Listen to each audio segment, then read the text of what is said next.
अगर आप भारत की सबसे डरावनी जगह के बारे में जानते हैं तो आपने भानगढ़ का नाम जरूर सुना होगा। राजस्थान के अलवर में स्थित भानगढ़ फोर्ट, जहां सूरज ढलते ही जाना मना है। और ये सिर्फ एक अफवाह नहीं है, बल्कि आर्कियोलॉजिकल सर्वे ऑफ इंडिया ने खुद यहां बोर्ड लगाया है कि सूर्यास्त के बाद प्रवेश वर्जित है। लेकिन 2019 में 4 दोस्त अंकित, रोहित, साहिल और दीपक इस वार्निंग को चैलेंज समझ बैठे। उन्होंने डिसाइड किया कि वो रात 12 बजे भानगढ़ किले के अंदर जाएंगे। उन्हें लगा ये सब सिर्फ लोगों को डराने के लिए है। रात के 11:45 पर वो चारों किले के पीछे के रास्ते से अंदर घुस गए। चारों तरफ सन्नाटा था, हवा भी जैसे रुक गई थी। और जैसे ही घड़ी में 12 बजे अचानक तेज हवा चलने लगी, पेड़ जोर जोर से हिलने लगे और दूर से एक औरत के रोने की आवाज आने लगी।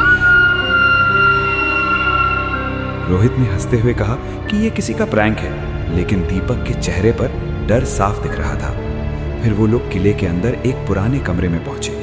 दीवारों पर अजीब तरह के निशान बने हुए थे और जमीन पर किसी ने बहुत पहले लिखा था, यहां मत आना। अचानक बिना किसी वजह के उस कमरे का दरवाजा अपने आप बंद हो गया। साहिल ने तुरंत दरवाजा खोलने की कोशिश की, लेकिन दरवाजा जैसे बाहर से लॉक हो चुका था। तभी दीपक अचानक जोर से चिल्लाया, कोई यहाँ है। तीनों ने उसकी नजरों का पीछा किया और कमरे के कोने में एक औरत खड़ी थी। सफेद कपड़ों में उसके बाल उसके चेहरे को ढक रहे थे और सबसे डरावनी बात, उसके पैर उल्टे थे। अंकित ने हिम्मत करके मोबाइल निकाला और वीडियो रिकॉर्ड करने लगा, लेकिन जैसे ही उसने स्क्रीन पर देखा उसका खून जम गया, क्योंकि मोबाइल की स्क्रीन पर वो औरत दिखाई ही नहीं दे रही थी। सिर्फ चारों दोस्त दिख रहे थे और उनके पीछे एक काली शैडो खड़ी थी। अचानक दीपक जोर से चिल्लाने लगा, वो मेरे पास आ रही है, वो मुझे बुला रही है। उसकी आवाज बदल चुकी थी, जैसे वो खुद नहीं बोल रहा हो, और फिर वो जमीन पर गिर पड़ा।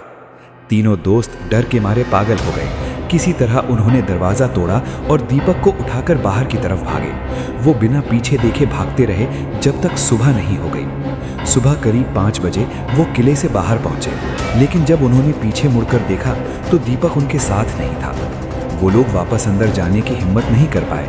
पुलिस को बुलाया गया, सर्च ऑपरेशन चला, लेकिन दीपक का कोई पता नहीं चला। आज भी उनके पास वो मोबाइल वीडियो मौजूद है, जिसमें साफ दिखता है कि 3 दोस्त किले से बाहर भाग रहे हैं और चौथा दीपक धीरे धीरे उसी खंडहर की तरफ वापस जा रहा है। लोकल्स कहते हैं कि आज भी रात 12 बजे भानगढ़ किले के अंदर एक लड़का दिखाई देता है, जो किसी को ढूंढ रहा होता है या शायद किसी के बुलावे में चला जाता है। अगर आप कभी भानगढ़ जाएं तो एक बात हमेशा याद रखना, वहां जो आवाज आपको बुलाए उसका जवाब कभी मत देना।